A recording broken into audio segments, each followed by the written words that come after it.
শ্রীমদ্ ভগবদ্ গীতা ষষ্ঠ অধ্যায়। এই অধ্যায়কে ধ্যানযোগ অধ্যায় বলে। আমরা এই অধ্যায় থেকে জেনেছি অষ্টাঙ্গ যোগ কী।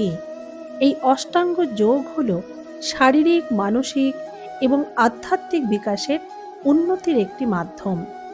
এই মাধ্যমে যোগী সমাধি বা কৈবল্য প্রাপ্ত হন। অষ্টাঙ্গ যোগের 8টি অঙ্গ বা ধাপ হল যম, নিয়ম, আসন, প্রাণায়াম, প্রত্যাহার, ধারণা, ধ্যান ও সমাধি। আগের পর্বে প্রথম 2টি ধাপ অর্থাৎ যম ও নিয়ম ধাপের আলোচনা করা হয়েছে। এই পর্বে বাকি 6টি ধাপের আলোচনা করছি। এই 6টি অঙ্গ বা ধাপ হল আসন, প্রাণায়াম, প্রত্যাহার, ধারণা, ধ্যান ও সমাধি। প্রথমে জানব আসন কি। আসন হলো যাতে অনেকক্ষণ স্থিরভাবে স্বচ্ছন্দে বসে থাকা যায়, তার নাম আসন। স্থির ও সুখমাসানাম। যোগশাস্ত্রে বহুবিধ আসনের উল্লেখ আছে। তার মধ্যে সিদ্ধাসন, পদ্মাসন, সিংহাসন ও ভদ্রাসন, এই 4টি প্রধান স্বস্তিক আসন সর্বাপেক্ষা সহজ। আসন সম্বন্ধে এটুকু বুঝলেই হবে যে বক্ষস্থল, গ্রীবা ও মস্তক সমান রেখে শরীরকে বেশ স্বচ্ছন্দভাবে রাখতে হয়। এরপর হলো প্রাণায়াম। প্রাণায়ামের 3টি অঙ্গ, রেচক, পূরক ও কুম্ভক। রেচক হলো বাইরে শ্বাস ত্যাগ করা, পূরক হলো ভেতরে শ্বাস গ্রহণ করা, আর কুম্ভক হলো শ্বাসকে অর্থাৎ বায়ুকে শরীরের মধ্যে অথবা শরীরের বাইরে নিরুদ্ধ করে রাখা। বাহ্য ও অন্তর্জগতের সমস্ত শক্তি যখন শরীরের মূলাবস্থায় থাকে তখন তাকে প্রাণ বলে।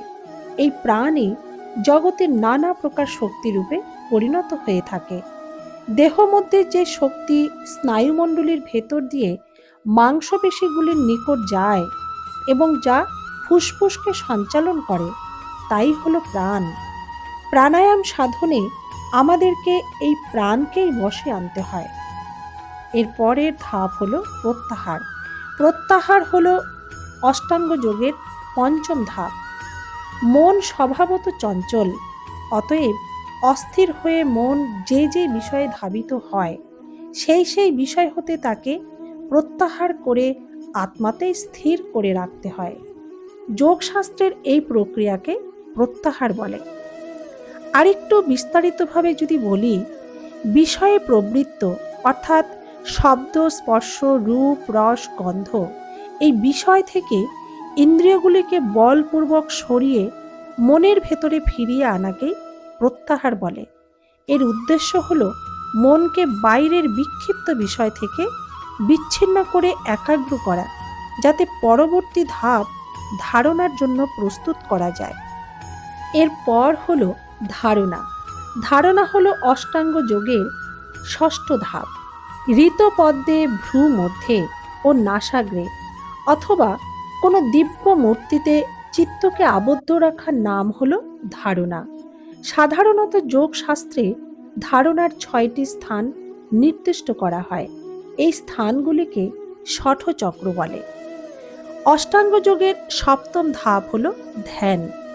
যখন কোনো ধ্যেয় বস্তু বা চিন্তার ওপর মনকে অবিচ্ছিন্নভাবে শান্ত এবং স্থিরভাবে ধরে রাখা হয় তখন তাকে ধ্যান বলা হয়। ধারণা ও ধ্যানের পার্থক্য হলো, ধারণা হলো অষ্টাঙ্গ যোগের 6ষ্ঠ অঙ্গ। এটি মনকে নির্দিষ্ট বিষয়ে স্থির করার প্রাথমিক চেষ্টা।